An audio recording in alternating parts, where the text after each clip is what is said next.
সেই গোষ্ঠীটা স্বাধীনতার আগের থেকে এই বাংলাদেশকে অস্থিতিশীল করার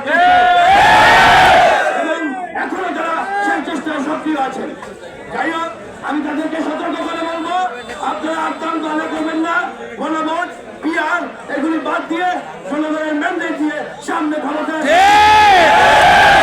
আর একটি কথা না বললেই নয়, আমরা দীর্ঘদিন আমরা আন্দোলন সংগ্রাম করে গেছি।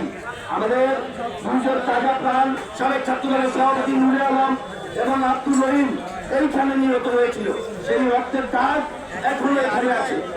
আমরা ভোলা জেলা বিএনপি আমাদের অভিভাবক আলহাজ গোলাম নবী আলমগীর একদিনের জন্য আপনাদেরকে রেখে কোথাও যাননি। আশা করবো নমিনেশনের আগ পর্যন্ত ইনশাআল্লাহ আমরা রাজপথে থেকে আলহাজ গোলাম নবী আলমগীরের মনোনয়ন নিশ্চিত